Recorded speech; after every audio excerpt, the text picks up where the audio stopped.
C'est le podcast First Print. Et on lit des BD. Et on lit des comics.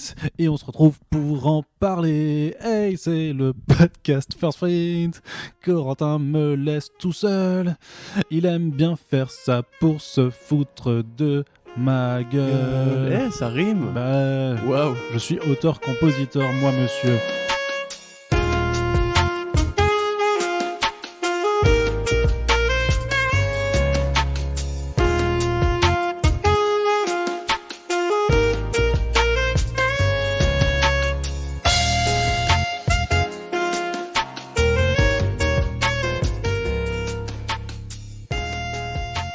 Bonjour à toutes et tous et bienvenue dans First Print, votre podcast comics préféré avec de l'humour, des chansons, de la bonne humeur et avec bien entendu Arnaud et Corentin, votre duo d'animateurs favoris dans ce podcast. Bah oui. Et en même temps, c'est pas là, tu m'as coupé la blague, j'allais dire, c'est pas comme si on avait déjà proposé quelqu'un d'autre, quoique il y a eu quand même une quarantaine d'invités dans First Print depuis le lancement du podcast, donc on n'est pas à l'abri que quelqu'un d'autre vienne animer l'émission une fois de temps en temps. Ça fera peut-être partie des surprises de l'année 2021 et qui s'annonce complètement folle, je te le dis. Corentin, ça va ? Oui, ça va et toi ? Très très bonne année effectivement, même si on l'a déjà souhaité, mais ce n'est pas grave. On peut le faire jusqu'au 31 janvier, comme le disent les relous. Et comme nous sommes relous, eh bien nous allons le faire pendant tous les podcasts du mois. Vu qu'il y en a 20 de prévus, ça va faire plaisir. Mais d'abord, c'est le podcast First Print. Yeah. C'est votre nouveau jingle préféré. On va parler de comics et de bande dessinée. Corentin, justement, c'est la richesse de la langue française. Sort de ce corps. Corentin, nous allons arrêter les divagations. Pardon. Les gens veulent du contenu. Ils veulent que l'on parle de comics. Et donc, pour ce premier Back Issues VF de 2021, on va donc revenir sur quelques petites lectures du moment, des choses qui sont sorties plus ou moins récemment. Et justement, on pète complètement les frontières. Oui, Mais qu'est-ce qui se passe ? On est complètement fou. Et justement, quand je disais qu'on allait parler de comics et de bande dessinée, c'est-à-dire qu'on va parler d'un truc qui a été fait en France, mais qui clairement vibre d'hommage à la pop culture, enfin voilà, est clairement engoncé là-dedans, c'est Il faut flinguer Ramirez, le tome 2 qui est sorti chez Glénat, une création originale de chez eux par Nicolas Pétrimo. Alors ça a été un énorme carton lors du premier tome qui était sorti en 2018, si je me rappelle bien, qui nous mettait aux côtés d'un vendeur d'aspirateurs, un technicien hors pair qui en fait était un ancien bras armé d'une mafia, qui avait décidé donc de refaire sa vie et qui est retrouvé du jour au lendemain en fait par ses anciens des membres de la mafia avec qui il était du cartel, pardon, merci. Avec qui il était anciennement associé. Donc voilà, Il faut flinguer Ramirez, c'était vraiment le titre où c'était tout le monde se liguait contre lui, c'est-à-dire à la fois les membres du cartel, mais aussi les flics qui sont à sa recherche, puisque c'était un criminel notoirement reconnu. Et très ambiance, très Pulp Fiction, je dirais un petit peu dans ce genre-là, avec Robert Rodriguez aussi. Très comment on appelait ce genre de film ? Grindhouse. Voilà, très Grindhouse dans l'esprit, très pop dans l'image et surtout très drôle aussi. Enfin, faut apprécier l'humour un petit peu absurde, mais on va y revenir aussi sur le dessin de Nicolas Pétrimo. Et donc là, il y a le deuxième tome qui est sorti en toute fin d'année, juste à temps pour être offert sous les sapins par dizaines et par dizaines. Corentin, toi qui as découvert un petit peu la série, qu'est-ce que tu en as pensé de ce deuxième tome d'Il faut flinguer Ramirez. Et ma langue a fourché. Ramirez, c'est pas mal. Alors le deuxième tome tient vraiment cette promesse de série Grindhouse, comme tu disais. Donc, alors c'est plus compliqué que juste c'est un ancien narcotrafiquant ou tueur hyper puissant, etc. Là, il y a un rapport de filiation qui se fait dans ce tome 2 où on comprend un petit peu justement d'où vient un petit peu l'incompréhension, le quiproquo qui fait que alors c'est Jacques Ramirez, le héros du coup, qui est muet, vient du coup, c'est rien parce que son père s'appelle Diego, on peut le dire, du coup Diego comme Zorro, et son fils est muet comme Bernardo, c'est peut-être un hommage, je ne sais pas. Mais d'ailleurs il y a un petit côté aussi, je parlais de Rodriguez tout à l'heure, El Mariachi, le premier film de Robert Rodriguez qu'il avait tourné pour $7,000, où en fait un joueur de guitare ambulant arrive dans une ville et il est confondu avec un tueur justement qui est El Mariachi, parce que tous les deux en fait ont un étui à guitare dans lequel l'un trimballe ses armes, l'autre trimballe une guitare. Ouais. Voilà, c'est ce qui a donné après la série Desperado. Et c'est vraiment empreint un petit peu de ce côté, voilà, justement, quiproquo, on se tiraille dessus, tout le temps, les mecs qui arrivent au même endroit au même moment avec des flingues. Il y a aussi vraiment, comme tu disais pour Pulp Fiction, des dialogues un peu absurdes, un peu débiles, notamment les deux porte-flingues de ce volume-là qui... passent leur temps à s'échanger des points de vue assez inopinés sur le monde, alors qu'ils sont, enfin c'est juste des gros tueurs à gages et tout, qui ont vraiment pensé à Vincent Vega et Jules de Pulp Fiction. Moi j'ai vraiment trouvé ça cool, ça me fait penser justement, alors on a cherché un peu, mais vraiment penser à l'ambiance Doggy Bags de Run, justement, ce côté un petit peu hommage au film de la route, au film de la frontière mexicaine, ce côté vraiment porte-flingue, des personnages très très hauts en couleur, très vivants, très énergiques et qui ont toujours des espèces de... Parce qu'en français, du coup, ils ont tous l'impression on a tous l'impression qu'ils parlent vraiment tous comme des mecs que tu pourrais croiser au coin de la rue et tout.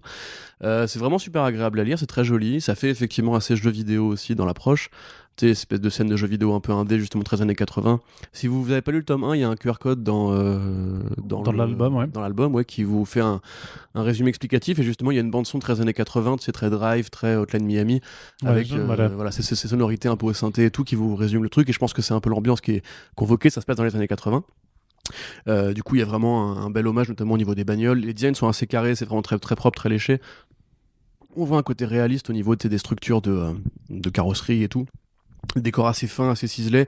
Moi, je veux dire que voilà, quand il fait des grands plans, des plans larges, vraiment sur les décors urbains, sur la ville et tout ça, c'est voilà, c'est très très joli. Tu sens qu'il y a du soin qui est mis dans ces planches. Il y a Sean Murphy sur justement ce côté l'amour de la ligne parfaite et compagnie qui est vraiment bien fichu. Tous les personnages ont une gueule vraiment à part entière, ils ont tous un style. C'est un peu vulgose, mais c'est aussi un peu déconnant. C'est parfois un peu cul, mais pas forcément trop. Enfin, c'est plutôt en général justement ce qu'on aime bien retrouver dans les productions 619, sauf que ça n'en est pas une. C'est ça qui est assez rigolo. Et oui, on sent bien un métissage justement d'influence. C'est rythmé. Alors moi, du coup, j'aurais quelques reproches à adresser. C'est que mine de rien, oui, il fait des reproches. c'est que mine de rien, en fait, t'as des personnages sur lesquels tu t'investis un peu et où en fait, qui se font chlasse un peu vite, on va dire. Ce qui a été un peu ma déception, notamment au niveau de deux personnages particuliers.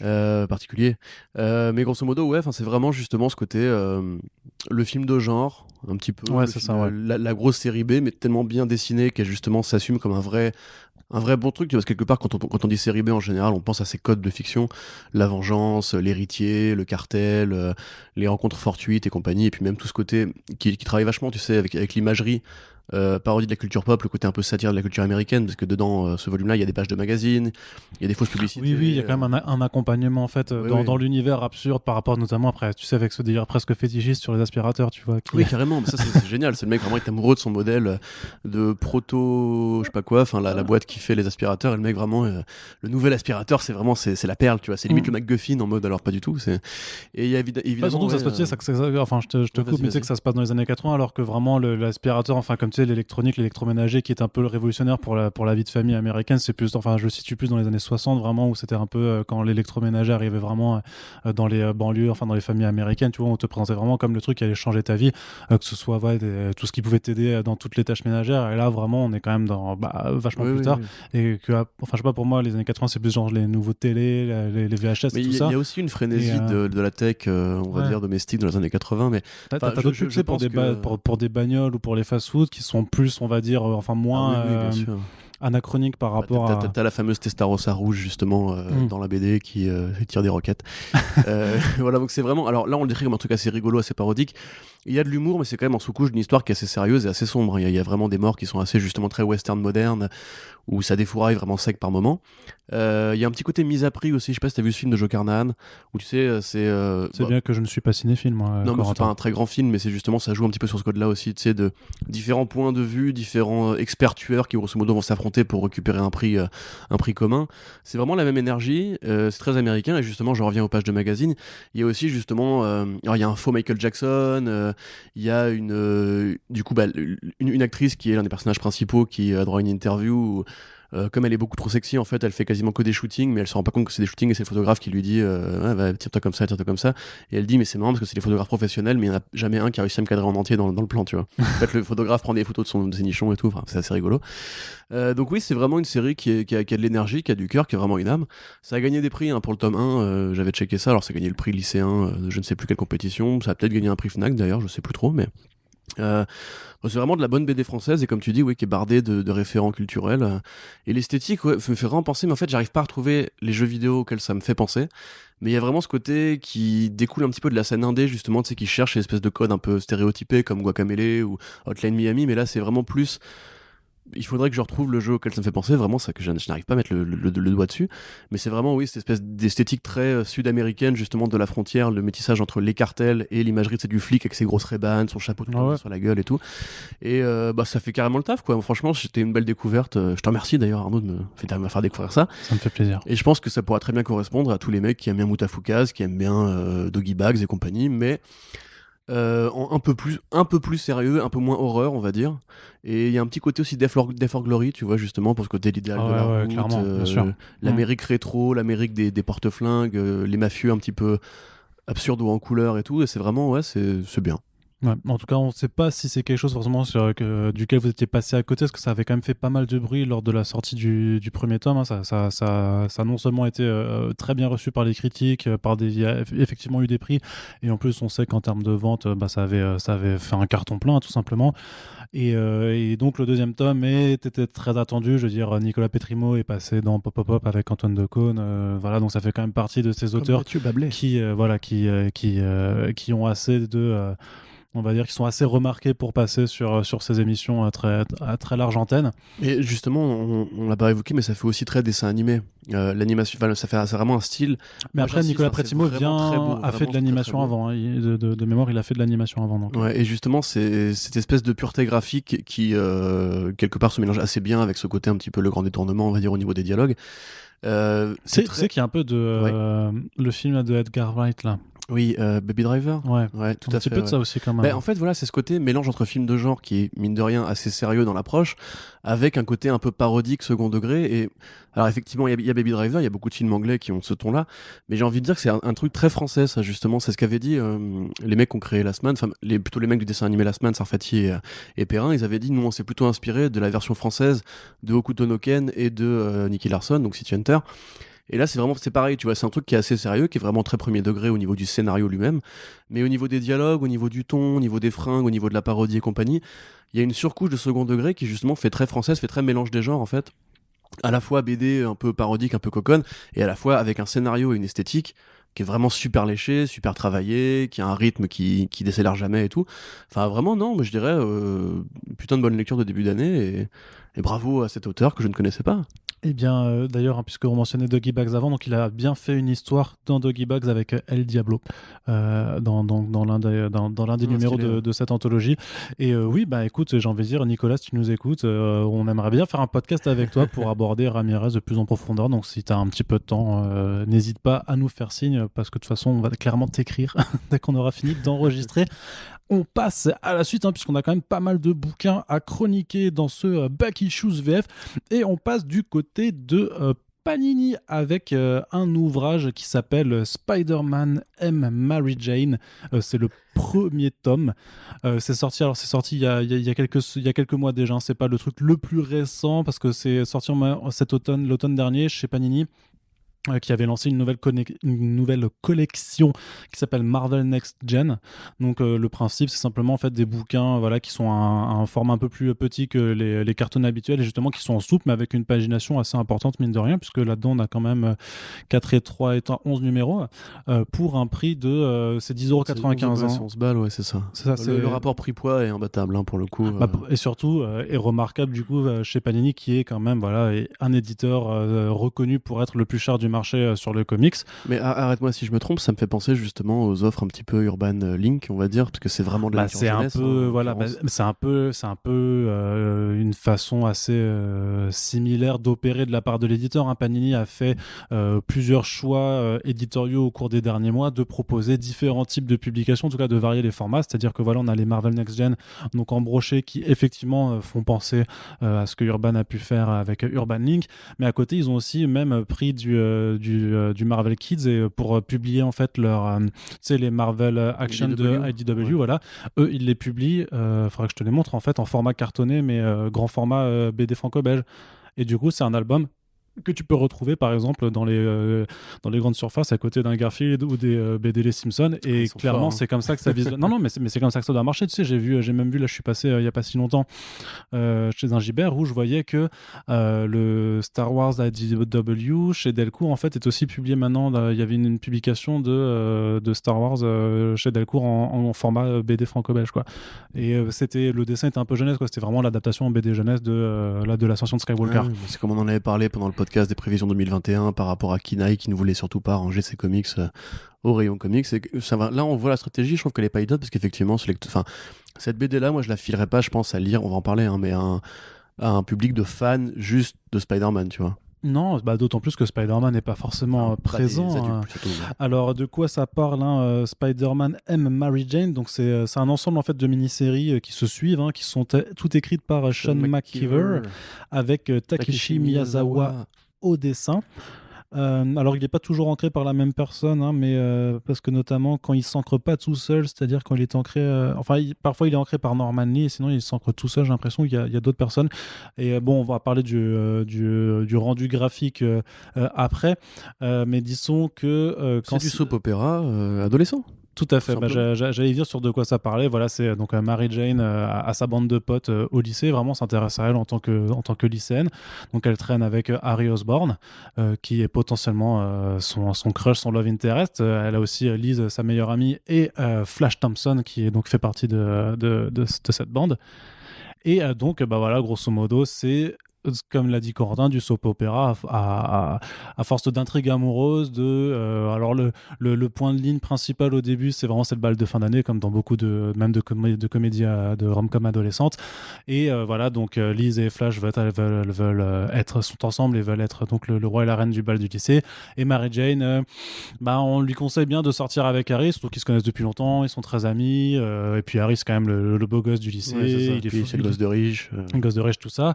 Et en même temps, Mary Jane, elle en pince pour quelqu'un qui porte un costume rouge et bleu et qui est un super-héros, et qu'elle aperçoit de temps en temps. Alors, parce que c'est pas non plus comme dans les Spider-Man habituels où elle se retrouve à chaque fois dans les situations et que Peter doit la sauver. Il y en a une au début, mais après, grosso modo, elle le croise juste dans l'arrière-plan. Voilà, juste par hasard, parce que Peter Parker est aussi présent dans le récit, mais c'est vraiment quelque chose qui se centralise sur le point de vue de Mary Jane, et en fait sur la vie un petit peu amoureuse d'une adolescente. Et je trouve, ma foi... Oui, Corentin, que fais-tu ? Non, je regardais juste si c'était numéroté tome 1 ou pas, parce que... Oui, c'est tome 1, oui, voilà, c'est parce un qu'il tome 1. y a effectivement une suite. Oui, c'est sûr, vu le cliffhanger, de toute façon, il faut que ce soit, mais après, c'est un très bon point d'entrée, de toute façon. Donc, ils l'ont pas... Il y a une tranche de vie, d'ailleurs, sur la tranche. Ouais. Comme quoi, c'est... Non, mais c'est alors qu'ils auraient pu... Tu vois, c'est assumé comme justement pas une BD de super-héros. Ah oui, c'est tranche de livre, du coup, c'est pas mal. Incroyable. Et donc voilà, alors ça pourrait ne pas s'adresser à une majorité du lectorat. On pourrait dire que c'est plus pour de la littérature jeunesse, quoi. Et pourtant, je trouve que Sean McKervie, il écrit super bien ça, en fait, et que tu te prends super au jeu. McKeever, pardon, je dis combien ? Je dis McKervie. McKeever, voilà. En fait, il réussit à faire en sorte qu'on se prenne au jeu, c'est-à-dire que voilà, ces petites histoires d'amourette, c'est quiproquos, c'est presque un peu triangle amoureux, mais pas tant que ça. Complètement triangle amoureux. Ouais. Et tout le monde est amoureux de Mary Jane dans le bouquin, c'est le principe du truc, donc. C'est All the Boys Love Mandy Lane, mais en moins sanglant, quoi. C'est ça. mais vraiment, ouais, et je pensais pas forcément me prendre à ce point, à ce genre d'histoire. Et en fait, alors je sais pas si c'est l'adolescent qui veut pas s'effacer en moi, qui aime ça, ou juste parce que moi aussi j'ai vécu grave ce genre de situation avec des couples, des groupes d'amis où tout le monde en fait se cherche un peu d'époux, quoi, et sort les uns avec les autres. Sauf que du coup, dans mon groupe, il y avait pas de super-héros vous saurez tout sur Arnaud Kikou à la fin de ce podcast. Mais non, mais vraiment, enfin voilà, je trouve ça franchement hyper rafraîchissant à lire dans cet univers, que c'était bien écrit, c'était pas, enfin voilà, ça, tu te prends au jeu. Miyazawa, moi je l'avais découvert surtout sur Mech Academy, qui était ultra chouette aussi, de Greg Pak. Donc c'était croisement de Harry Potter et de Pacific Rim, quoi, grosso modo, à découvrir chez Paperback, vachement bien, notez-vous-le. Et là, bah, quand il est ancré en fait par Norman Lee, je trouve que ça reste un côté, tu sens un petit peu l'influence un peu japonaise du dessin, mais ça reste quand même très américain. Par contre, à partir du moment où c'est lui qui dessine tout, avec notamment l'utilisation de trames et tout ça, je trouve que tu ressens un peu plus les influences asiatiques dans le dessin, même si dans l'ensemble ça reste quand même assez calibré comic book, malgré tout, tu vois. C'est pas non plus un manga Spider-Man, quoi. Il y a quand même les grands yeux emblématiques, justement, des shoujo. Enfin, c'est vraiment un shoujo, hein, de toute façon, pour ceux qui ont lu School Rumble ou Lovina ou... J'ai une jeunesse très fleur bleue, excuse-moi, mais... Lovina, c'était vachement bien. Mais ouais, c'est exactement le même délire, c'est peut-être juste moins dramatique et moins over the top japonais, mais... Ouais, écrit pas dans tous les sens, c'est pas genre personnage qui d'un coup va se mettre à gueuler, comme ça, tu vois. Ouais, non, c'est moins codifié, ouais. Alors, tu veux... Non, vas-y, moi je dis que je trouve ça ultra cool, clairement. Moi je trouve ça ultra cool, effectivement, voilà, encore une fois, moi j'étais passé à côté de cette série, de ces différentes séries qui datent de 2004, 2005, 2006, quand même, au départ. Donc c'est très vieux, hein. Enfin c'est très vieux, ça a 15 ans, quoi. Et voilà, Arnaud m'apprend. Oui, c'est vieux. 15 ans, ouais. Arnaud m'apprend que du coup ça sort, donc moi je rattrape. Bêtement, je commence d'ailleurs par lire Spider-Man Loves Mary Jane, qui est donc la troisième de ces 3 séries. Et effectivement, alors personnellement, le dessin, je suis vraiment pas fan. Je trouve ça vraiment pas beau. Après, ça fait son taf, entre guillemets, pour ce que ça a à faire, mais vraiment, enfin, il y a des... Après, peut-être que le début est quand même plus agréable, effectivement. Je trouve que le début est mieux ancré et compagnie. Peut-être qu'à bout d'un moment, Miyazawa a peut-être eu du mal à tenir le délai mensuel. Mais effectivement, je me suis surpris, en fait, à continuer à lire. Et je me dis, ouais, mais qu'est-ce qui se passe ensuite? Bah ouais, c'est ça, est-ce qu'ils vont sortir ensemble ou pas? Alors, à ce moment-là, ils deviennent potes, et oh là là, mais il y a Peter et tout. Et en fait, ça marche comme une sorte de fanfiction un peu romantique, tu vois. C'est assez mignon, quelque part. Effectivement, les personnages sont très basiques, il n'y a pas forcément beaucoup de trucs qui percent, mais en tant que lecture pour adolescents, dans ce genre précis du feuilleton romantique, du soap opéra, c'est carrément agréable, les personnages sont bien identifiés, ça donne du corps même limite à Flash ou à Harry, enfin ça donne une lecture assez parallèle de Harry. Même Harry, tu vois, je trouve par exemple, je m'attendais parce que la relation entre lui et Peter est assez survolée par exemple, alors qu'en général Harry c'est vraiment le pote de Peter qui a mal tourné dans le comics classique, alors que là ça lui donne une identité à part, tu vois, c'est un peu le beau gosse briseur de cœur qui est très superficiel, qui limite c'est un peu, enfin je suis interprète mais qui est un peu psychopathe, tu vois, c'est qu'il y a pas d'émotions profondes et compagnie, donc c'est pas forcément dégueulasse. Et donc moi je suis allé beaucoup plus loin que ce volume là quelque part. Bon, après ça continue et je vais pas vous raconter ce qui se passe, mais attention, non, ce truc là suite arrivera, donc mais effectivement je trouve que c'est un produit assez calibré et qui peut-être plaire à un ou une adolescente qui veut découvrir Spider-Man autrement que par les Ultimates ou par Miles et compagnie. Et ouais, c'est marrant d'ailleurs de voir que Marvel a publié ça à une époque, parce que c'est vraiment un produit de niche, quoi, grosso modo, et ça fait carrément le boulot si vous, comme Arnaud ou moi, vous avez ce côté un peu adolescent qui bouillonne, alors que moi personnellement j'ai jamais été dans les trucs amoureux ou des conneries comme ça, ou même des groupes de potes qui sortent ensemble, c'est pas de ça chez moi, mon ami. C'est ça en Alsace peut-être. Oui, c'est ça, ouais, les frères et sœurs, etc. Non. Mais ouais, non, après, effectivement, surtout par rapport au prix, je trouve que si vous êtes un jeune parent qui... En plus, enfin... Alors, il y a un truc qui est dit dans un des numéros, je sais pas si du coup il est dans ce volume-là, mais ça parle à un moment donné de Mary Jane qui sort avec un mec qui s'appelle Ned, et enfin c'est Ned Leeds, hein, grosso modo, voilà. Et en fait, elle dit ça pourrait être le bon, entre guillemets, pour faire ce que font les adolescents quand ils arrivent à un certain âge, tu vois. Et je trouvais ça... Parce que c'est vraiment fait, entre guillemets, avec beaucoup de finesse, beaucoup de subtilité. Et je trouve que McKeever, pour un mec qui, justement, est un homme de 30 à 40 balais, il a quand même plutôt bien cerné, on va dire, le côté adolescente. Ouais, c'est ça. qui va, parce que c'est pas Bresson du tout, hein, c'est vraiment c'est lu comme un chouchou, c'est assez superficiel et tout. Oui, c'est mais pas... il y a quand même des trucs qui sont, tu vois, genre Mary Jane qui fait toujours un petit peu la fière quand elle est dans ses copains, qui fait toujours la meuf très parfaite et compagnie, alors qu'en vrai dans le privé elle est beaucoup moins sûre d'elle et compagnie, donc c'est quand même plutôt bien foutu, je trouve, et il y a une sorte d'authenticité, un peu de sincérité qui passe à travers le texte. Mais c'est pour ça que je pense que c'est pour ça que tu te prends au jeu, parce que tu arrives à te rappeler effectivement ce que tu as forcément, enfin pas forcément ce que tu as vécu, mais au moins un peu ça se rapporte quand même vraiment à ta façon de fonctionner quand tu étais adolescent. Et je pense que si c'était trop caricatural, tu serais déconnecté de toute façon et tu dirais non mais attends, c'était pas comme ça, enfin je parlais pas comme ça, je raisonnais pas comme ça, c'était pas l'environnement. Alors j'ai pas forcément connu un environnement de lycée américain, mais il y a des choses auquel il y a une certaine universalité en fait dans ce qui se dégage de ce récit. Oui, puis comme c'est hyper léger et que ça se lit super vite, hein, c'est un peu un page turner, tu vois, tu lis juste en mode ah ouais tiens sympa, ah putain Flash il lui fait du gringue et tout, et puis hop, et puis t'as fini le bouquin, tu vois, donc non c'est vrai que et puis c'est agréable justement par rapport, on en parlera plus tard, mais de Future State et compagnie, se trouve vachement lourd avec beaucoup d'enjeux et compagnie, de retrouver un Spider-Man un peu léger, un peu sympa, qui prend un point de vue un peu différent sur les choses. Même Spidey, je trouve que McKeever s'en sort bien pour le dialoguer comme un vrai Spidey, tu vois. Ah ouais, carrément. Il est blagueur, il est sympa, il est pas intrusif et tout, enfin c'est un bon... Mais j'aime bien l'approche, puis j'aime bien l'approche en fait, enfin ça prend son temps, du coup tu vois que ça a vraiment pris son temps parce que c'est Spider-Man aime Mary Jane, mais pour l'instant on est vraiment sur le côté Mary Jane en tant que tel, et Spider-Man c'est vraiment qu'une ombre, et même par rapport à la relation entre le côté civil Mary Jane et Peter Parker, tu vois que c'est pas non plus ce genre de truc avec coup de foudre immédiat où tu le ressens pas parce que justement t'es pas dans le point de vue de Peter Parker, et quelque part c'est un peu, enfin c'est moins lourdeau parce que tu le connais le point de vue de Peter Parker, on le sait, tu vois que t'as amoureux de Mary Jane. Là tu sens que c'est quand même une approche qui est différente et ça permet un peu de même voir, ce Peter là justement, c'est un Peter parce que comme il est vu de loin, on sent pas le besoin d'autant le dramatiser, tu vois. C'est vraiment juste une figure rassurante dans l'arrière-plan, qui d'ailleurs se fait pas forcément brosser par Flash, tu vois, donc c'est aussi intéressant parce que Flash est quand même plus présent que dans d'autres itérations du truc.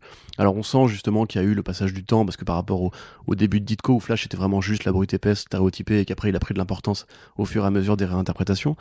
Mais ouais, non, moi je dirais justement, si comme moi vous aviez un jour un Skyblog et que vous lisiez beaucoup de fanfiction avec Justin Bieber, ne me jugez pas, j'avais du temps à perdre à Nantes, voilà, c'est comme ça, mais j'étais jeune, et voilà, peut-être que ça pourra vous parler. Effectivement, c'est une bonne plongée dans l'adolescence qui est très légère, qui est pas prise de tête. Je dirais pas qu'on pose son cerveau, parce que quelque part c'est aussi très agréable de retrouver ce côté. Il y a beaucoup de gens qui lisent les X-Men par exemple pour ça, tu vois, pour le côté adolescent, bande de potes. Les Teen Titans de Geoff Jones c'était pareil. Quelque part il y a eu beaucoup justement c'était plus dramatique, on est d'accord, mais il y a toujours ce côté un petit peu soap, qui sort avec qui, etc. Sauf que là justement ça assume d'avoir très peu d'enjeux, et du coup ça se lit vraiment de manière très simple, très directe. Ouais. Et donc, par contre vraiment moi j'insiste, c'est pas très joli à regarder. J'y tiens. Je le lisais hier soir et Océane passe devant, elle fait putain c'est mal dessiné. Et je lui ai dit oui. Moi je te trouve un peu dur, mais après c'est ouais. Effectivement, après Misawa sûrement meilleur, et peut-être meilleur sur enfin moi je sais pas, moi ça m'a pas choqué, alors je sais pas, je sais pas, j'ai pas trop ça. En fait quand tu rentres dedans c'est moins choquant, mais c'est vrai que les premières pages je trouve sont assez difficiles. Eh bien, c'est pas grave. Mais non, mais c'est un avis qui se défend, et n'hésitez pas à dire si vous êtes d'accord ou pas d'accord. En tout cas, on vous l'a dit aussi, hein, le Marvel Next Gen, c'est un format qui a le mérite aussi par rapport, on va dire, à la tarification générale d'être hyper accessible, parce que c'est 11 balles grosso modo. Et si jamais, tu le mentionnais avant, ça vous intéresse également pour découvrir du Spider-Man aussi avec cet angle jeune, justement, les premiers, en fait, t'as un autre tome qui est sorti en même temps, qui est les premières aventures de Miles Morales de Bendis et Piketty, qui sont aussi dans ce format. Donc les 11 premiers numéros du coup à 11€, c'est... Effectivement, ça vaut le coup de faire une radia du coup là. Ah non, c'est vraiment bien. Après, sinon il y a le Champions aussi, le dernier volume de Champions de Mark Waid là, et Humberto Ramos, que je trouve plus dispensable. Je suis moins fan de ça, et sinon t'as le Spider-Gwen de Latour et Rodriguez, qui est aussi sorti dans ce format. Donc voilà, en tout cas celui-là on vous le conseille, le Miles Morales aussi. Les deux autres c'est kiff, on dira plus en fonction de vos affinités avec les personnages, mais en tout cas ça vaut le coup de s'y intéresser. Non, Spider-Gwen c'est bien. Après comment dirais-je, c'est toujours un peu le problème justement par rapport aux micro-révélations, enfin aux révélations qu'on a eu l'année dernière par rapport au comportement de la tour et tout, c'est toujours... Et de Rodriguez aussi. Et Rodriguez, voilà. Surtout Rodriguez d'ailleurs, c'était pas... Voilà, c'est plus une sorte de choix moral. Après, je pense pas qu'ils gagneront de l'argent sur les éditions Panini si vous les achetez, et puis honnêtement... Enfin, quand même 11 numéros pour 11 balles, ça fait un numéro, ça fait 1 balle le numéro, je trouve quand même que c'est assez inattaquable. Spider-Gwen, elle a évolué loin depuis ses créateurs originaux, donc... franchement, pour moi, prenez tout. Enfin, à part Champions. Franchement, vous pouvez tout prendre. Mais encore le Champions, il faudra que j'aille le relire, parce que c'était pas non plus. C'était pas trop mal non plus. Non, c'est pas trop mal par rapport au reste. Oui, c'est sûr. Voilà. Voilà. Allez, on passe un petit peu du côté de l'indé, avec une sortie de ce début d'année qui nous vient du côté de chez Delcourt. Ça s'appelle Undiscovered Country. C'est écrit par Scott Snyder et Charles Soule, et c'est dessiné par l'italien Giuseppe Camuncoli. America. Et de quoi ça parle? Eh bien, de façon assez marrante, hein, ça parle des États-Unis qui sont partis en couille, et c'est encore étonnant. Et c'est d'autant plus drôle à lire après ce qui s'est passé. Donc, à l'heure où on enregistre ce podcast au Capitole le 6 janvier 2021, parce que voilà, vous avez tous suivi ces événements. Donc, en fait, que s'est-il passé? Grosso modo, on vous explique que les États-Unis ont fermé leurs frontières pendant 30 ans. Et 30 ans après, en fait, ce qui s'est passé, c'est que dans le reste du monde, grosso modo, une pandémie a touché le monde.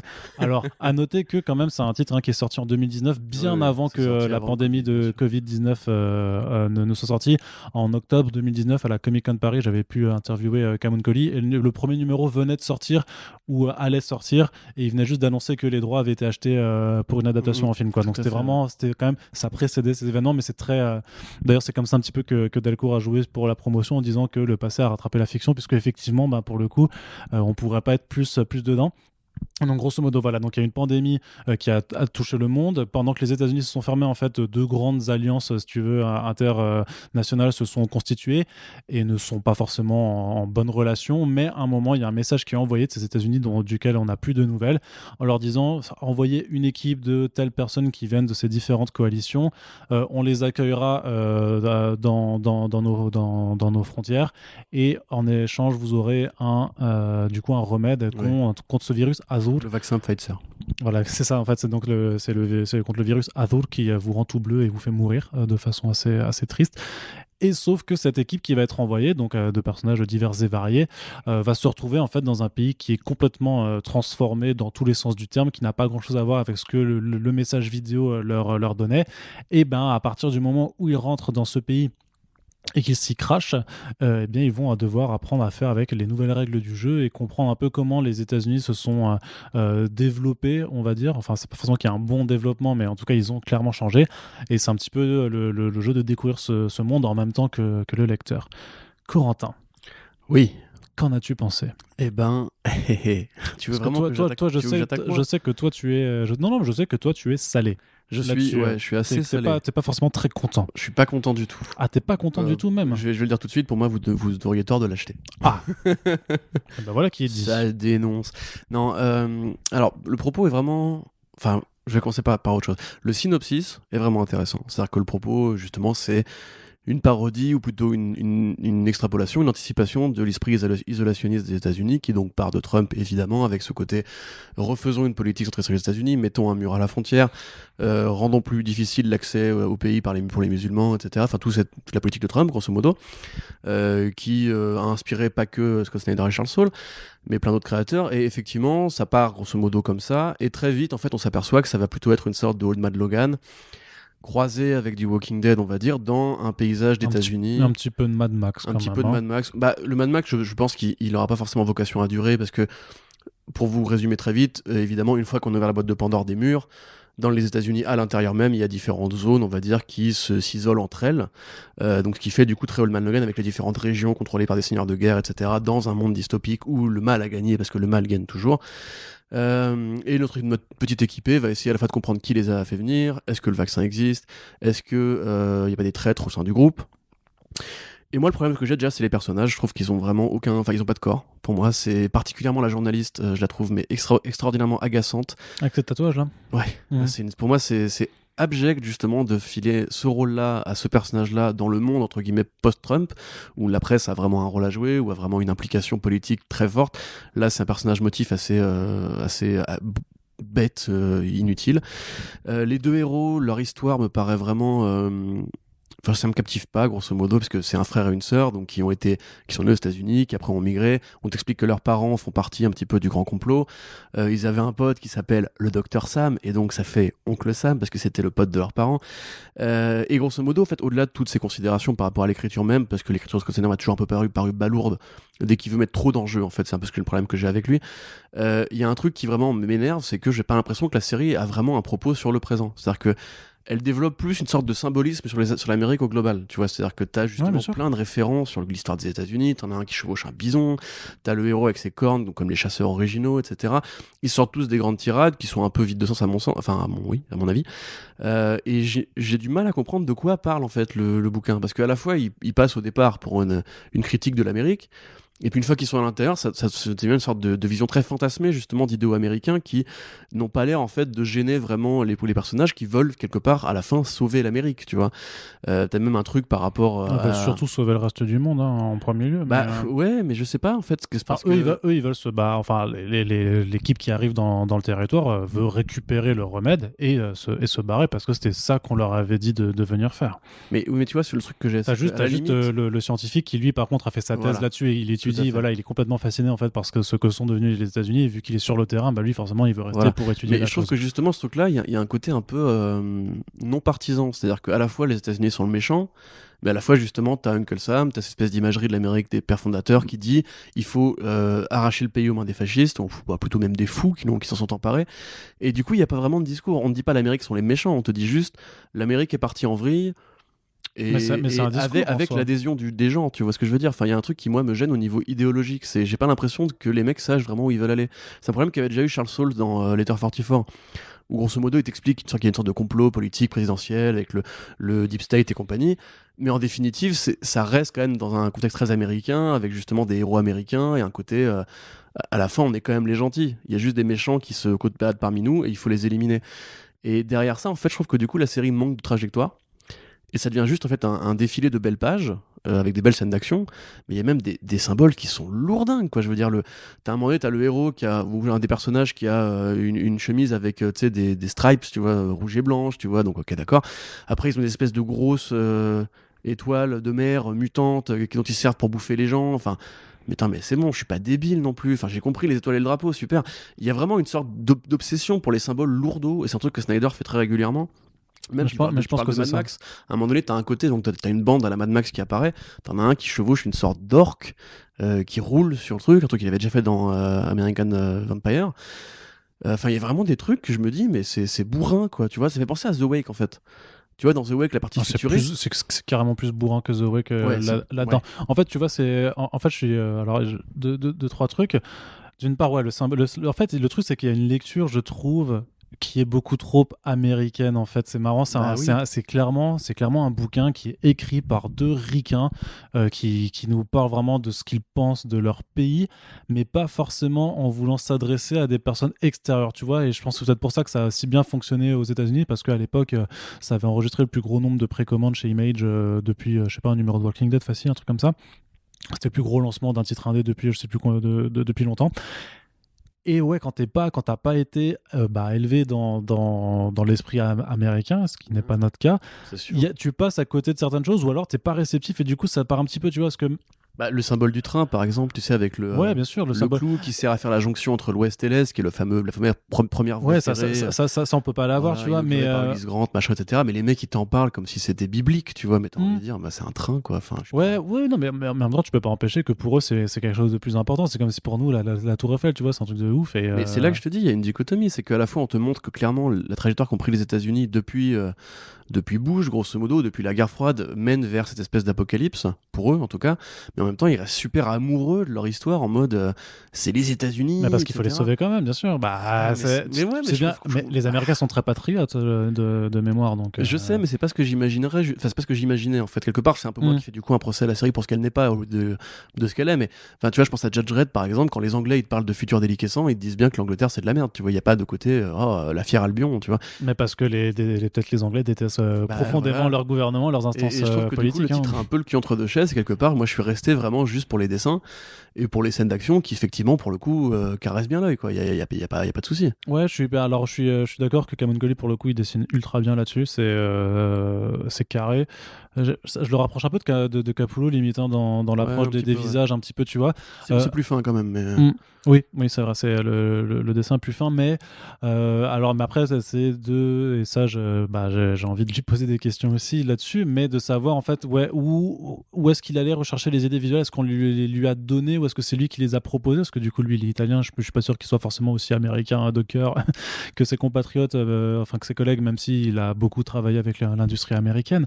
Mais ouais, effectivement, t'as quand même une sorte de rupture de tonalité qui se fait à partir du moment où il découvre un petit peu la faune, on va dire, qui s'est installée dans les États-Unis. Quand tu parles de ces bêtes géantes, de ces carrosses, de ces grosses voitures et tout ça, où là, en plus, le truc, c'est que dans une forme d'anticipation un petit peu réaliste, d'un coup, tu passes complètement dans la fantasy limite. Ouais, complètement, ouais. Dans la fantasy futuriste. Et je t'avoue que moi, la première fois, ça m'a heurté en disant merde, et pareil, ce n'est pas ce à quoi je m'attendais. Tu vois, après, j'ai pris la chose en chemin, mais effectivement, ce délire des étoiles de mer géantes, voilà, les véhicules géants avec qui, tu sais, à un moment, ils se font traîner par des sortes d'œils bizarroïdes. Là, il y a plein d'éléments comme ça, en fait, qui arrivent, qui sont là.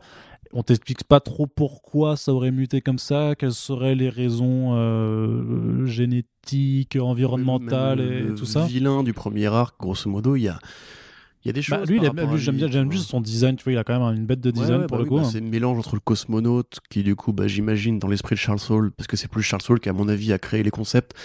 Et Scott Snyder qui a brodé dessus un peu de beaufry, mais tu vois le côté un petit peu cosmonaute avec les cornes qui font très guerrier paganiste, un petit peu amérindien et tout. L'amérindien puis la conquête de l'espace quoi, qui est aussi clairement l'une des fiertés des États-Unis à ce moment-là. Mais quelque part je sais que c'est pas forcément pareil parce que Steve Cross je crois qu'il est anglais, mais dans Post Americana je trouve par exemple que l'imaginaire, on va dire post-Trump, est quand même vachement mieux cerné.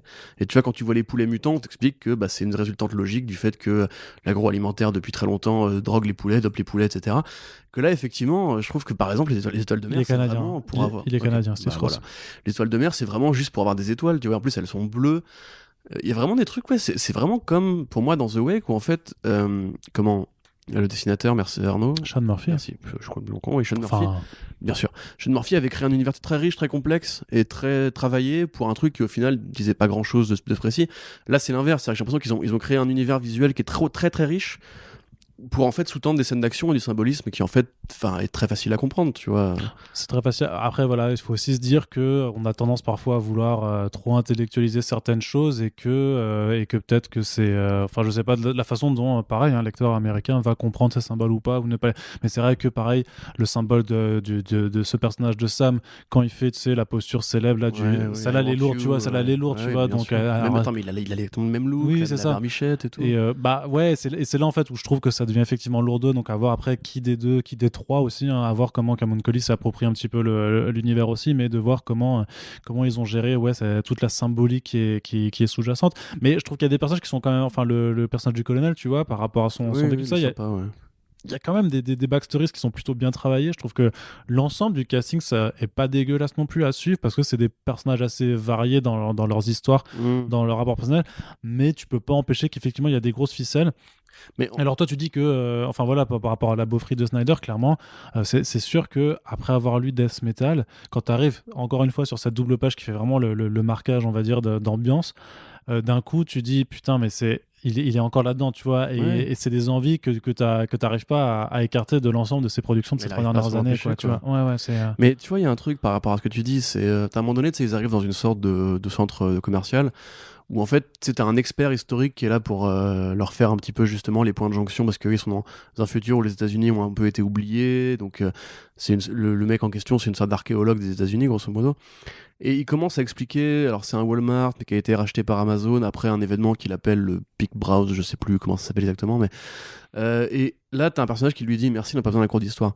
Et tu vois, ça par exemple, c'est clairement Snyder et Soule qui disent il faut de l'exposition, mais en même temps il faut pas que ça devienne trop lourd, il faut pas que ça devienne trop généreux. Comment on est arrivé là, parce que grosso modo ils veulent pas saouler les gens avec leur world building. Et pourtant, c'est une erreur à mon sens. Et pourtant, de l'autre côté, ils en font du world building avec cette histoire de map, des zones, qu'est-ce qu'il faut faire pour arriver au centre des États-Unis. C'est jeu vidéo à balle, quoi. C'est même pas jeu vidéo, c'est le voyage du héros. C'est manuel, tu vois. En fait, c'est la façon d'écrire surtout, plus que forcément de le raconter en dessin, mais c'est vraiment dans la façon dont. En fait, on t'empêche. On est quand même dans un récit qui t'emmène faire de l'exploration. C'est un peu c'est quand même une ode à l'aventure. C'est un peu l'aventure américaine aussi, tu vois. C'est de dire, l'équipe, c'est quand même l'image un peu de Colomb en 1492 qui allait découvrir une terre inconnue. C'est un peu la même idée, tu vois. Et sauf que quand ils sont arrivés, enfin j'imagine que quand Colomb est arrivé, il n'y avait pas des mecs qui les Amérindiens, les ont pas attendus en disant bon voilà la carte, voilà comment Oui, tout est réparti, ouais. et tu sais du coup vers où tu dois aller. Donc là on t'empêche quelque part de découvrir en tant que lecteur et en même temps que les personnages qui sont quand même face à l'inconnu. On te dit direct ouais ça marche comme ça, et donc suivez cette voie. Mais non, pour moi le récit d'aventure, tu dois réussir à emmener le lecteur autant que tes personnages à se perdre justement dans ce qu'ils ne connaissent pas et pas leur Bien expliquer sûr. de but en blanc. C'est ce qu'avait bien réussi Remender avec Black Science, par exemple, où tu changes le zone. Mais tu vois qu'il y a une production qui est pareil, qui est chapitrée, tu vois, tu passes d'une couche à l'autre dans l'oignon, entre guillemets. Et là, en l'occurrence. Parce que là, on est limite dans, tu sais, on est dans Super Mario à te dire, bon, t'as le monde 5.1, ouais, tu vas faire le monde 5.2, puis 5.3, à chaque monde, ils vont perdre quelqu'un, etc. À la fin, il restera que les deux frères, enfin, le frère et la sœur. Et voilà, en fait, moi je trouve que quelque part, après le problème, si tu veux, je suis critique avec cette série-là parce que c'est le nouveau projet de Snyder après des années sans faire vraiment de nouvelles créations en indé. Puis j'étais quand même plutôt fan de Witches et des débuts d'American Vampire, sans être aussi fan que beaucoup de gens parce que je trouve quand même que ça a ses limites aussi. Et surtout, c'est les ventes, l'événement, le fait que ça a été annoncé en film directement. Je trouve que c'est quand même, effectivement, si t'es pas américain, c'est beaucoup de bruit pour rien, enfin pour pas grand chose. À mon avis, il y a des séries en indé qui font déjà ça, mais bien mieux. Enfin, Black Science, encore une fois, c'est vachement mieux foutu que ça. Même au niveau américain, je dirais, relisez Old Man Logan, c'est la même structure, hein. C'est les États-Unis, un dictateur, le monde qui est parti en couille et compagnie, sauf que c'est des référents Marvel, donc tu comprends mieux, et une carte avec différents passages obligatoires en chapitres. Moi je sais pas en fait, et puis vraiment je trouve que sincèrement Scott Snyder ou Charles Soule, l'un des deux, n'arrive pas à écrire des héros qui t'emportent, tu vois. Là c'est une équipée de héros, ce qui fait très film de genre aussi, tu vois, ça fait très Alien ou ce que tu veux, tu sais, donc un équipage grosso modo qui va être perdu, ou Walking Dead, et qui va évoluer en perdant tour à tour leurs différents membres. Sauf qu'il n'y a pas une gueule que tu retiens. Il y a le colonel, effectivement, qui est peut-être le bagarreur de la troupe. C'est celui que j'ai préféré. Ouais, mais il y a le moment où il coupe en deux un truc, mais qui est sympa. Mais à part ça, c'est vrai qu'effectivement, je trouve que ça manque encore un petit peu de... Je dirais pas que ça manque d'âme, parce que justement, il y a vraiment une âme, en fait. Mais ça manque de voix. Tu vois, il manque un héros qui t'emporte, il manque un destin, une trajectoire, parce que leur backstory à tous. Et puis franchement, il y a des stéréotypes dans l'équipe, c'est hallucinant. Pour le coup, le mec qui est l'archéologue, il est vraiment juste là pour être l'archéologue, tu vois. Tout ce qu'il est là, c'est Wikipédia, tu vois. Alors, en 1885, ils ont fait ci et tout. Je m'en bats les couilles, frère. Enfin, t'as pas une histoire à toi, t'es juste là pour rester des fiches de... Ouais, c'est trop personnage-fonction, alors... Ouais. Bon, après, écoute, voilà, comme tu dis, on est un peu méchant, peut-être qu'il faut la prendre comme un blockbuster un peu automatique, et que dans cette perspective-là, ça peut peut-être bien marcher. Hein.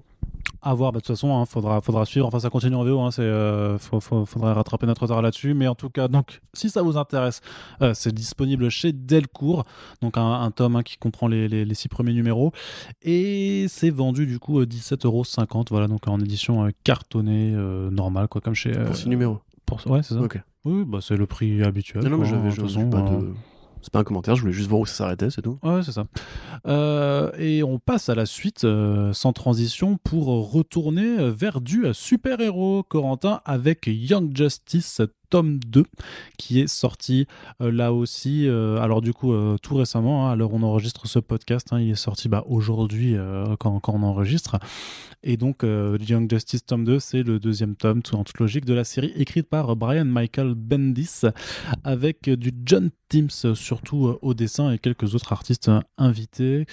Qu'est-ce que tu en as pensé, Corentin? Alors le premier tome, il nous expliquait quand même en face, Brian Bendis, pour vous refaire un petit peu le topo, donc grand scénariste de chez Marvel, à qui on doit entre autres Miles Morales, quand même, c'est peut-être son plus grand apport à Marvel, je sais pas si tu dirais ça. Après, il a fait de très bons runs sur du Daredevil par exemple avec Alex Maliv.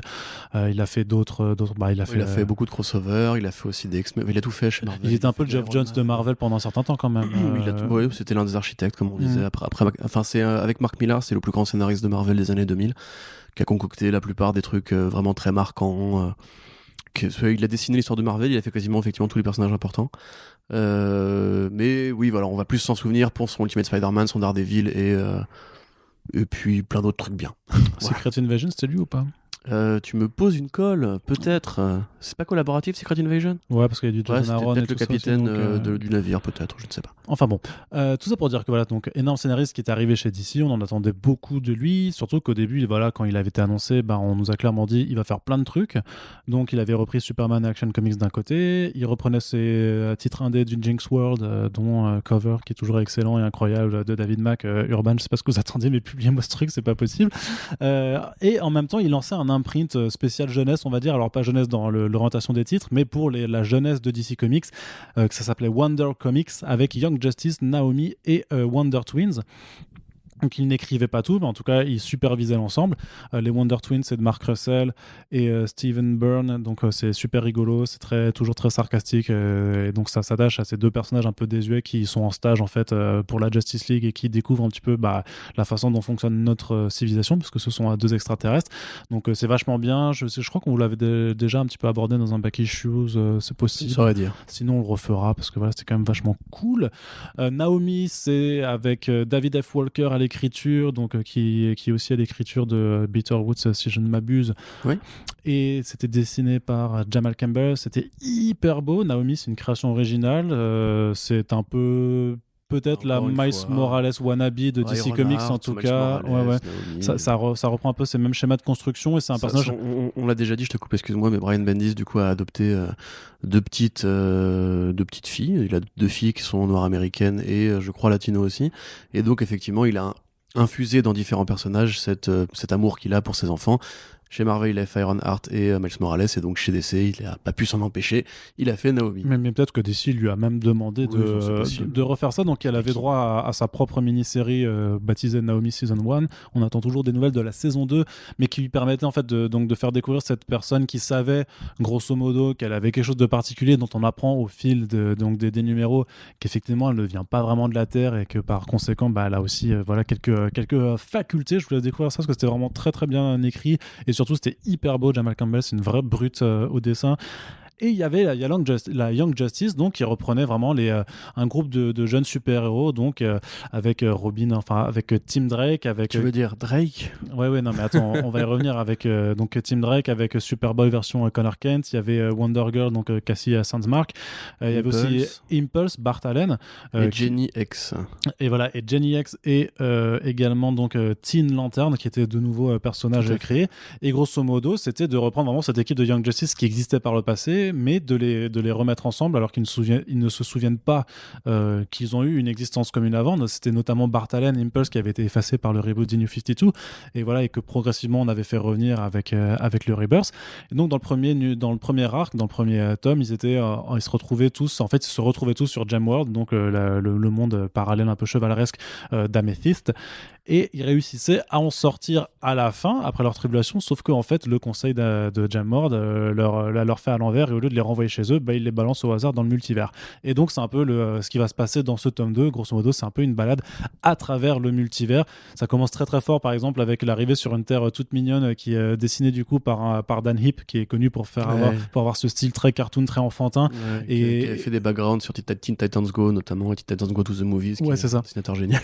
Ouais, c'est ça. Et pour le coup, ça s'adapte en fait, parce que les héros se retrouvent vraiment aussi dessinés comme ça par Dan Hip. Alors, ça dure que quelques pages, mais c'est pour un petit peu donner le ton. Et grosso modo, voilà, ça va être vraiment tribulation de monde à monde en essayant simplement de s'y retrouver un petit peu sur la carte du multivers. Et ça se finit grosso modo avec un énorme crossover Wonder Comics, en tout cas les débuts d'un crossover Wonder Comics, puisque Naomi et les Wonder Twins vont se retrouver dans cette ambiance. Ça parle beaucoup, mais ça balance surtout pas mal de vannes. C'est plutôt sérieux dans ce que ça raconte, en tout cas. Et en même temps, ça se veut très fun, très jeune, en fait, tout simplement. C'est quand même... je sais pas, non, mais je sais pas, ouais, mais faut le dire comme ça, mais c'est. Je trouve que Bendis, c'est quand même quelqu'un qui arrive encore à écrire des personnages jeunes et adolescents. C'est de la mitrailleuse, quoi. Il y a peut-être quelques aléas, enfin peut-être quelques limites un peu à son écriture ou à certains de ses choix sur lesquels on va pouvoir revenir. Et en même temps, t'en apprends aussi un peu plus sur les backgrounds de personnages comme Ginny X ou Teen Lantern, qui sont pour le coup dessinés par d'autres artistes. Donc il y a notamment j'arrive jamais à retenir complètement, c'est André Lima Araujo qui s'occupe donc du background de Teen Lantern, et t'as Nick Derrington, je crois, qui est celui qui fait pour Jenny Hex, qui a, tu sais, ce coffre avec des armes dedans qui est vraiment la source de tout. Tout à fait. D'ailleurs, c'est pas anodin, puisque Nick Derrington avait dessiné aussi le Batman Universe de Bendis, dans laquelle il y a justement Jenny Sparks et Jenny Hex et Jonah Hex et c'est de là que vient l'origine justement du coffre et compagnie. En fait, tout est connecté. C'est aussi ça, quand on est un scénariste et qu'on fait 12 titres à la fois, il y a parfois aussi, tu sais, il doit avoir chez lui un tableau avec des fils rouges en disant... C'est comme Geoff Jones, hein. Clairement. Ils devraient être potes, les deux, tu sais, ils devraient se voir et faire que des dialogues mitraillettes tout le temps. Ils se parleraient en vanne. T'as kiffé du coup Young Justice Tome 2 ? J'ai bien kiffé. Alors, j'ai vraiment plus kiffé le premier tome parce que c'est l'origin story, parce que c'est Patrick Gleason. Alors, ce truc effectivement de raconter les origines des personnages un numéro à la fois, en confiant à chaque fois un dessinateur ou une dessinatrice différente, c'est ce qui se passait déjà dans le premier volume. On avait notamment Lou Pacino qui avait fait l'origine, enfin le background, le flashback de Cassie. Là, clairement, c'est un deuxième volume qui est vraiment juste pour la déconne, on va dire, qui raconte un peu moins de choses que le premier, mais qui est toujours aussi bien. Comment dire, donc effectivement la balade dans le multivers, on passe par la Terre 3, on passe par la Terre Kingdom Come, il y a toujours des blagues un peu méta qui se passent par-ci par-là. Le Dr Fate de Bendis, c'est peut-être l'un des meilleurs personnages du monde. Ouais, le mec il est complètement stone. Oh merde, qu'est-ce que j'ai fait. Et c'est, oui, effectivement, alors je dirais pas forcément que c'est une lecture de Jones, par contre c'est vraiment des personnages qui correspondent bien à l'écriture de Bendis, parce que Bendis, comme on l'a dit, c'est du dialogue de sassy, du dialogue de mecs qui justement aiment bien un petit peu s'envoyer des vannes, s'envoyer des clashs et compagnie. Donc forcément, ça marche bien pour un mec pour des personnages qui sont plus jeunes, plus arrogants, plus intrépides et compagnie. Il y a un truc qui me fait vraiment, il y a des trucs qui m'ont fait hurler de rire. Par exemple, quand Connor arrive sur la Terre avec l'espèce de Thor là, tu sais, le conquérant, et qui juste, mais c'est tellement une parodie de Thor qui s'envoie des vannes et tout. Il dit les dinosaures, j'aime pas les taper, c'est comme des petits chiens. Il fait mais non, c'est pas comme des petits chiens. Attends, sur Terre ils sont comment vos petits chiens? Des vannes vraiment, mais juste génialissime. Et qui du coup malheureusement se contrebalance assez mal avec le dessin de Timms, qui est vraiment un mec qui pour moi, donc John Timms, ouais. Donc John Timms, ouais, qui écrit, dessiné l'aventure principale et qui fait vraiment très DC Comics.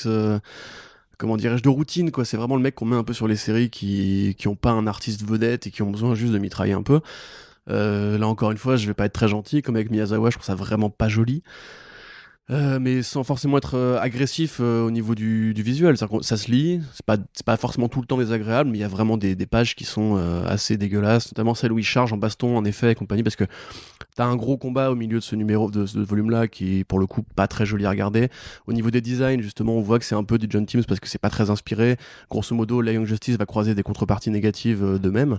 Et là, sur Terre 3, quoi. Voilà, là, on parlait de beauf tout à l'heure, là, je pense que c'est un ultra beauf. C'est beauf Monster Truck, ADDX et NASCAR, tu vois. C'est le niveau du beauf le plus absolu. Mais après, voilà, c'est vraiment ça se lit pour les dialogues, ça se lit pour le rythme, ça se lit pour les personnages. Je trouve ça cool de voir Impulse bien écrit, par exemple, parce que c'est vrai que moi en général les Kid Flash et compagnie ça me parle très peu. Déjà dans le tome 1 il y avait un moment qui était génial où tu sais il arrive et il dit appelez la Justice League, appelez Harry Potter et tout, et ils font t'es qui toi, il fait je suis Impulse, il dit qui ça, il fait Kid Flash, il dit ah oui ok d'accord, mais dis ça plutôt, pourquoi tu dis Impulse, on s'en bat les couilles. Et du coup après voilà, sur la fin du volume où on sent que le crossover arrive, il y a beaucoup de personnages. Oui, c'est chargé, ouais. Et là, vraiment, c'est des bulles partout, c'est limite, on se perd dans les dialogues, enfin, on se perd dans les réponses, on sait pas qui répond à qui, etc. Donc, voilà, Bendis aussi, il est bon, justement, quand il a cette frénésie un petit peu de dialogue entre quelques personnages, mais là, il y en a vraiment trop. Mais aussi, c'est agréable de le voir, justement, jouer avec tous ses jouets, tu vois. Il met tout dans la balance, il met même, on peut le spoiler ou pas, je sais pas. Non, d'accord, ok, bon, il met une autre équipe de. C'est cool, on perd un peu de vue justement le déterminant qui aurait pu être Améthyste par exemple, mais là ça s'est réel à côté donc c'est pas si grave. Et franchement, non, c'est une bonne lecture, j'ai envie de dire. Moi je trouve que si vous aimez le style de Bendis, ça régale quoi. Il y a vraiment, il y a le côté un peu romance avec Stephanie Brown, il y a le côté un petit peu aventure avec puis multivers, enfin. T'as même un moment donné où ils vont troller en rappelant que Multiversity existe, enfin, où Captain Carrot rappelle que Multiversity existe, mais qu'il faut pas le dire trop fort parce que sinon DC Comics va s'en rappeler, entre guillemets, et que ça va les foutre dans la merde. Et voilà, enfin, non, c'est vraiment, c'est une bonne série comique, mais comme l'était déjà le Batman Universe qui a été publié chez Urban sous le nom de Batman Universe. Tout simplement. Voilà, bêtement. C'est vraiment, voilà, c'est du bon Bendis qui s'amuse bien avec ces personnages-là. On voit qu'il les met à bord, qu'il a pas de problème à mettre justement ça ou tel élément sans se poser de questions par rapport à la continuité, à la cohérence, parce qu'il y a des trucs qui sont complètement incohérents par rapport au reste de l'univers. Mais ça marche, c'est vraiment efficace. Puis une bonne dose de multivers, tu vois, c'est une bonne utilisation du multivers pour le coup, je trouve. Oui, tout à fait. En plus, qui est pas forcément très utilisé en ce moment. Enfin, j'avais lu un commentaire d'un mec qui disait qu'il faudrait que Sideways rejoigne l'équipe parce que le pauvre a pas forcément une importance cruciale après Dan Didio. Mais ouais, non, enfin, à part effectivement. C'était pas mal, hein, Sideways, mine de rien. Oui, c'était pas dégueu, ouais. À part si justement on est vraiment allergique au côté Naomi, qui est moi un personnage que j'ai pas lu sa série en solo, que je m'explique un peu mal parce que je la connais mal et je la connais peu. Faut la connaître, on voit en fait que Bendis veut la placer un peu là où il peut. Bah, c'est pour ça qu'elle est donc en VO dans le relaunch dans la nouvelle Justice League. Hein. Oui, bah, il va y avoir une adaptation d'ailleurs, si je dis pas. Et Naomi va avoir droit à sa série a priori. Voilà, donc en gros, DC Comics, c'est un petit peu. Devine sur quelle chaîne? La CW? Non. Étonnant. Mais non, carrément. Enfin, voilà. Moi, je trouve que pour ceux qui justement aiment bien, sont nostalgiques du Bendis d'équipe, on va dire, qui savait justement gérer, comme sur les Teen Titans, non, pas les Teen Titans. Je raconte sur les X-Men, on va dire, allez hop, comme ça c'est réglé. Savait gérer, je sais plus quelle c'était pas sa meilleure période sur les X-Men quand même. Hein. Mais savait gérer les séries justement où plusieurs personnages ont bien un caractère identifié, se renvoient bien la balle, etc. Et surtout qu'ils ont assez de présence chacun, tu vois, c'est pas on a une équipe mais il y en a deux, on sait pas trop quoi en foutre, donc du coup on les met de côté par défaut parce qu'en fait il sait pas quoi leur faire faire. Là, tout le monde a quand même un petit peu droit à son espace, à sa sous-intrigue, à son propre propos, donc c'est ça qui est assez intéressant dans cette approche.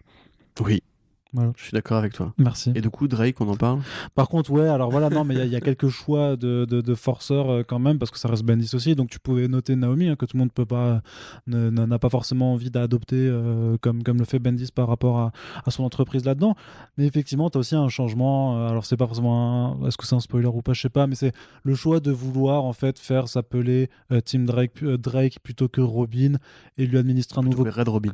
Plutôt que Red Robin, ouais. Plutôt que et de lui administrer un nouveau costume en relation avec ce surnom qui est moche. Surtout que ça va vraiment très vite, quoi. C'est genre, tu sais, il parle avec le Drake donc de la Terre 3. Ouais. Il dit putain, c'est bien comme nom et tout. Et après, hop. En fait, c'est pas lui qui le dit, c'est Impulse qui lui fait putain, il s'appelle comme ça, mais il est trop cool ce nom, tu devrais trop t'appeler comme ça. Et du coup, il fait ouais, ok, effectivement. Et le truc, c'est que de toute façon, en plus, il y a une blague. Mais direct qu'il dégaine un nouveau costume, tu vois, c'est instant, quoi. Ouais, c'est ça. Non, mais ça, c'est très expéditif. Et je pense que c'était vraiment clairement juste une manœuvre pour essayer d'attirer l'attention et de faire vendre du numéro en disant regardez, c'est le numéro dans lequel il a son nouveau costume, machin.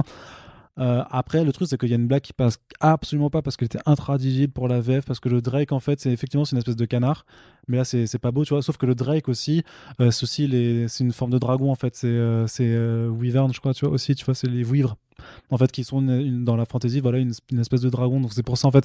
Et sauf que du coup, dans la traduction de la blague, ça fait Drake, pourquoi il fait, ouais, les canards, c'est une espèce de volatile très, très efficace, ou je sais pas, ou très dangereux. Et en fait. Quand mais le truc, c'est que. Moi, quand je vois un col vert. Ouais, non, c'est ça. Mais le truc, c'est que dans la VO de mémoire, il le laisse en Drakes are a very special kind of volatile, je sais plus comment. Et en fait, tu comprends qu'il parle pas de canard, mais bien des vouivres, quoi, des sortes de dragons. Et ça, c'est un peu dommage, quoi. Oui, bon, après, je pense que ça parlera après, c'était intraduisible comme blague, hein, franchement. Bien sûr, mais ça parlera peu aux gens qui vraiment tiennent à la nomenclature Red Robin. En définitive, à part un nouveau costume qui, je trouve, est pas très saillant, mais encore une fois, John Teams, il y a pas grand chose pareil, tu vois, le costume de Stephanie Brown qu'on voit à un moment donné sur une terre parallèle. Ouais, il est moche. Une espèce d'Iroquoise affreuse. Oh là là là. Mais c'est con, en fait, il devrait passer par d'autres mecs pour designer les personnages et pas forcément juste faire ça. Ouais, ça me fait penser à l'Iroquois de Manganiello pour la Snyder Cut, quoi, tu vois. Mais surtout qu'en plus, t'as aussi.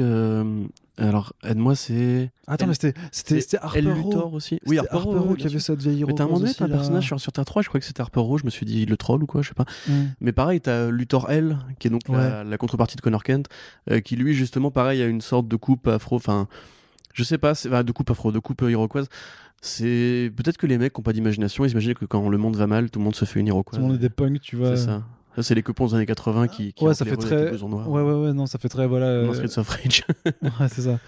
C'est très. Les punks, c'est le mal, c'est le chaos. Ouais. C'est pas faux. Après, peut-être que John Teams, dans sa tête, il vit dans les années 70, quoi, tu vois.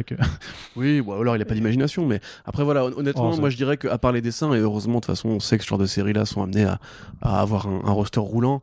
Le tome 1, Patrick Gleason me paraissait vraiment plus agréable. Ouais, en même temps, c'était pour le lancement, quoi. Ouais, ça faisait plaisir, ça. Et puis après, il y a Marvel qui a fait « Salut Patrick, tu vois un gros chèque pour dessiner Spider-Man !» Et même la série Amethyst, c'est Amy Reader, je crois. Ouais. Et enfin, vraiment, genre, qu'elle dessine du coup non, je ne sais plus. Non. Mais pour le coup, c'était vraiment mieux dessiné que ça. Et je sais pas pourquoi. Ils se sont dit que ce serait bien, ça passerait crème de prendre un dessinateur mauvais pour la série principale. Oui, non, mais après, il faut savoir aussi que l'un des impératifs dans cette industrie, c'est de ramener les numéros à temps, de respecter les deadlines. Et il y a des artistes, en fait. Non, c'est vrai. Tu sais que Salvador Larroca, s'il est toujours employé, c'est pas parce qu'il dessine forcément bien, mais parce que lui, il dessine dans les times, quoi. C'est pour ça que tu vois sur plein de trucs, en fait. C'est juste parce que lui, il est. Tu le vois sur Alien pour un numéro 1, donc. Ah putain, ouais. Ça veut rien dire tout ça. C'est pareil pour John James qui a fait un numéro 1 de Superman là pour Future State. Mais bref, en tout cas, pour poser un bilan plus positif, c'est vraiment une bonne série. Très marrante, qui raconte vraiment bien son côté un peu. En plus, moi qui ai un peu arrêté de lire les Teen Titans depuis très longtemps d'ailleurs, je suis en train de me dire. Même il y a ce petit côté un peu Red Hood and the Outlaws des débuts. À l'époque, on croyait que Scott Lobdell était juste un mec normal, et en fait, après, on a découvert que pas du tout.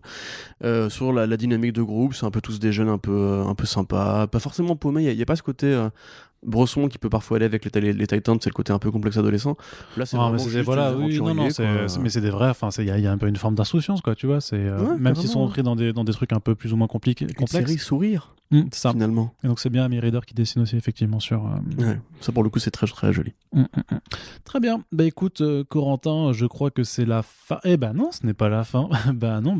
Attends Corentin, on oublie quelque chose là. Ouais c'est ça. On va pas vous la refaire. On va pas vous la refaire. Alors vous le savez, hein, sur le Tipeee il y avait une contrepartie pour laquelle on vous proposait de nous sélectionner des œuvres à aborder en Back Issues. Et ben on commence à le faire hein, tout doucement. Voilà. Je vous l'avais dit il y a un mois précédent, j'avais commencé à envoyer des petits DM à nos valeureux contributeurs. Et donc aujourd'hui, on fait une première sélection. On en fera de plus en plus au fur et à mesure des prochains Back Issues. Et là, on va vous parler d'une mini-série aussi qui est sortie chez Panini en VF et qui s'appelle Silver Surfer Black de Donny Cates et de Tradmoor au dessin. C'est un peu une forme de spin-off du run de la courte maxi-série au final des Gardiens de la Galaxie de Donny Cates. C'est aussi quelque part un avant-propos aussi pour King in Black, même si à l'époque où c'était sorti on savait pas forcément. Du coup c'est aussi un peu un spin-off de son run de Venom. Grosso modo ça s'imbrique complètement dans le run de Cates chez Marvel de façon générale, et en même temps ça se lit aussi comme une mini-série sur le Silver Surfer, sur ce qu'il est, son rapport en fait par rapport à sa puissance et sa place dans l'univers, puisque grosso modo, alors voilà, sans avoir lu les Gardiens de la Galaxie, on comprend au début qu'il est entraîné dans un trou noir et qu'au sortir de ce trou noir en fait il va se retrouver un petit peu dans le passé, et que il va arriver sur une planète où il se retrouve face à Knull, qui est un peu la divinité qui est le dieu des symbiotes, mais qui est aussi un peu le dieu du mal, le dieu du chaos, le dieu des ténèbres, et donc va devoir l'affronter, non sans en passer par un passage avec quelques alliés, sans s'interroger aussi sur il y a un rapport avec l'histoire même du Silver Surfer, de sa création, avec l'histoire de l'univers original. Voilà, donc quelque chose d'assez ambitieux mine de rien, bien que ça tienne qu'en 5 numéros, et surtout qui est illustré de façon complètement hallucinante par un Tradmoor en feu. Littéralement, mais c'est sur l'air et les étoiles. Ouais, mais c'est incroyable, c'est vraiment putain d'incroyable. C'est peut-être son plus beau boulot. Bah faut voir, il a pas encore fini toute sa carrière. Mais... Oui, mais évidemment, Arnaud. Non, dans 5 ans, il fera un truc beaucoup mieux, tu verras. Oui, mais non, mais pour l'instant, évidemment. Mais c'est oui, Corentin, mon avis, mais j'ai fait une critique dessus. C'est vrai. Lisez-la. Non, alors mon avis, Silver Surfer, c'est un personnage qui est très compliqué à manier.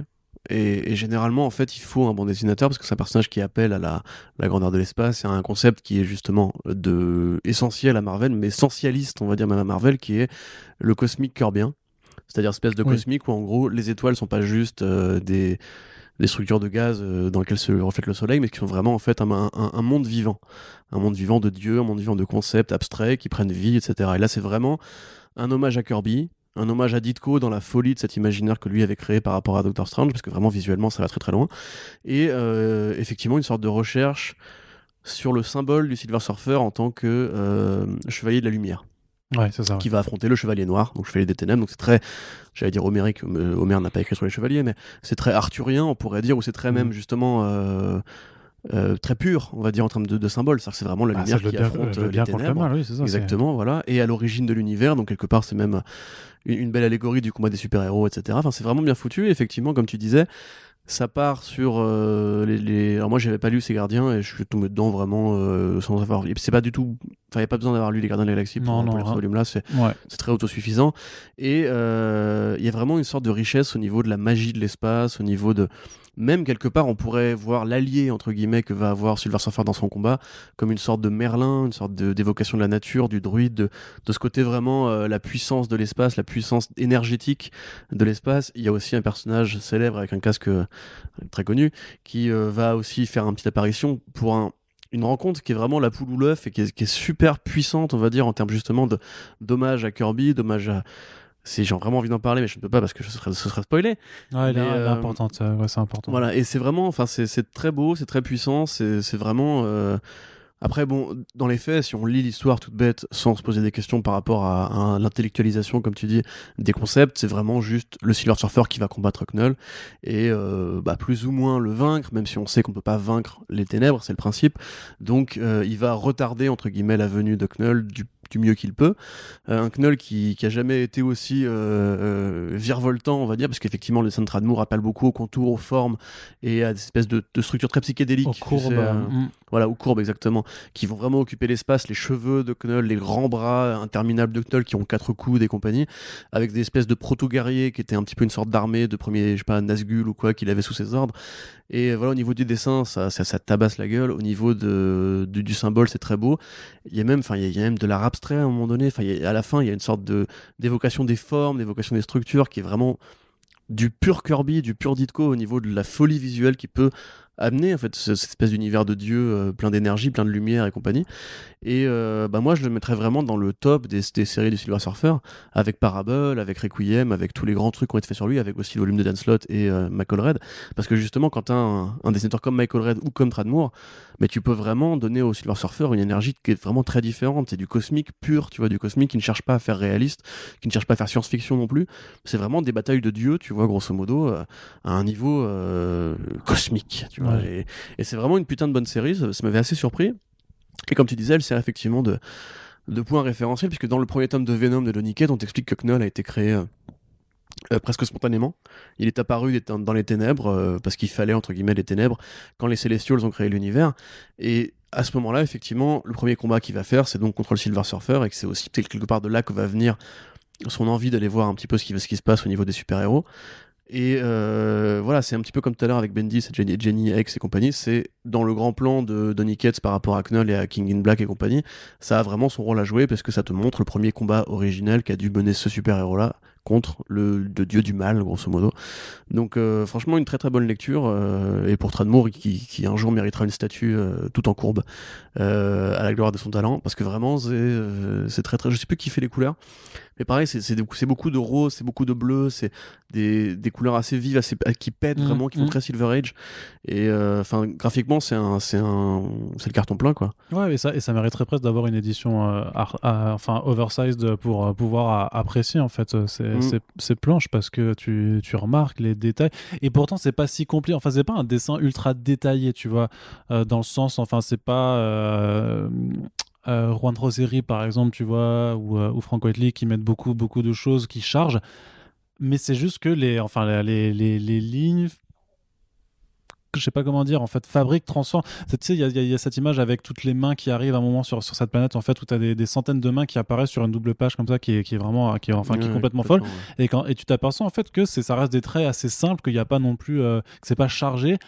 Et en même temps, ça profite d'une richesse visuelle qui est ouf. Et je sais pas, moi je trouve ça ouf de réussir à remplir sans charger. Je sais pas si c'est peut-être compliqué. C'est vrai qu'à l'audio, ça sera forcément un petit peu compliqué à illustrer, puisque justement, on ne peut pas le faire avec les sons. Mais il y a vraiment, en fait, c'est fou de voir sur comment tu peux enrichir en fait un dessin sans que ce soit non plus des traits que tu rajoutes pour quelque chose de superflu juste pour remplir de l'espace. Et le truc c'est que il fait ça sur toutes ses pages en fait. Il n'y a pas une planche qui soit on va dire qui profite pas d'un même effort. Il y a pas une seule fois où vraiment ça t'éclate pas les rétines quel que soit ce qui se passe, quelle que soit la planche, tu vois. Il y a du concept, tu vois, c'est un univers qui vit. On parle de world building avant, mais là justement t'es emporté et tu découvres un univers sans qu'on ait besoin de t'expliquer par A plus B qu'est-ce que c'est. Au pire tu devines, tu recherches un peu, tu découvres en fait en même temps que le Silver Surfer là où il se retrouve. Et ben toi en tant que lecteur tu découvres également la chose, et il y a rien de mieux que ça en fait, tu vois, de te laisser transporter comme ça par quelque chose que tu connais pas. Et c'est ça qui fait vraiment la force visuelle dans ces planches. Et je dirais que si cette lecture là vous a plu, je vous conseillerais d'enchaîner avec l'histoire de l'univers Marvel de Mark Waid et Javier Rodriguez, parce que le Silver Surfer, on sait, est créé par Galactus, et du coup, bah, évidemment, là, il vient l'origine même de l'univers, donc comme Galactus, et on va dire que si vous aimez Galactus, vous avez une sorte d'alpha et d'oméga avec ce bouquin-là et le bouquin de Mark Waid sur justement ce rapport très divin au cosmique et à l'univers entre guillemets 616, ou plutôt à la réalité 616, dans ce qu'elle a justement de continuité entre le début, le milieu et la fin, quoi. Et c'est tout ce que je voulais dire par rapport à ça. Depuis Javier Rodriguez, très, très joli aussi, donc voilà.